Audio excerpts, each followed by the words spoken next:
j'essaie de penser ce qui fait la différence. Je pense que c'est le travail d'équipe. Des beaux projets de créativité, j'en ai vu en usine, j'en ai vu aux finances, j'en ai vu à travers l'organisation. Puis souvent, on associe la créativité à des designers, des ingénieurs, mais la créativité, c'est une affaire d'équipe, puis tout le monde dans l'organisation. Je pense que j'ai eu l'occasion de le faire. Moi, je suis passionné de nos produits, nos leaders sont passionnés. Je pense que ça se voit dans le visage, quelqu'un qui est souriant, quelqu'un qui est passionné de ce qu'il fait. Lorsqu'on va au bout des pistes d'avions, pour les avions commerciaux, il y a souvent des autos qui sont stationnés, qui regardent les avions atterrir. Peut-être une bonne place pour nous de recruter. Bombardier, c'est un environnement où on avait toujours la possibilité de se donner des objectifs difficiles, parfois qu'on croyait inatteignables. On peut créer des projets que des fois ils vont fonctionner, des fois ils vont moins bien fonctionner.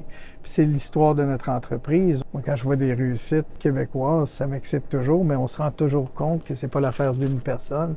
C'est l'affaire d'un travail acharné, mais aussi l'affaire d'une équipe. Ce que je trouve le plus difficile, c'est de faire comprendre à nos leaders qu'il faut qu'ils se rendent vulnérables pour être capables d'avoir les idées des personnes, d'écouter vraiment un utilisateur, d'avoir son point de vue. Je pense que c'est là qu'on connaît une accélération de réussite lorsqu'on croit qu'on peut être créatif et faire une différence. Puis ce que j'aime de ce que j'ai lu sur la factory, c'est de vraiment montrer que si on apprend à nos équipes d'échanger et d'être transparents entre eux, on peut arriver à des grandes choses. Comment qu'on crée ça, la relève pour une entreprise? Il faut aussi s'impliquer dans notre écosystème. Il faut impliquer les universités, il faut impliquer notre communauté. Et le fait que la factory s'y met, puis qu'on puisse ensemble en parler de la créativité plutôt que parler d'un métier ou d'un autre, c'est excitant pour moi, puis je pense que c'est la bonne chose à faire.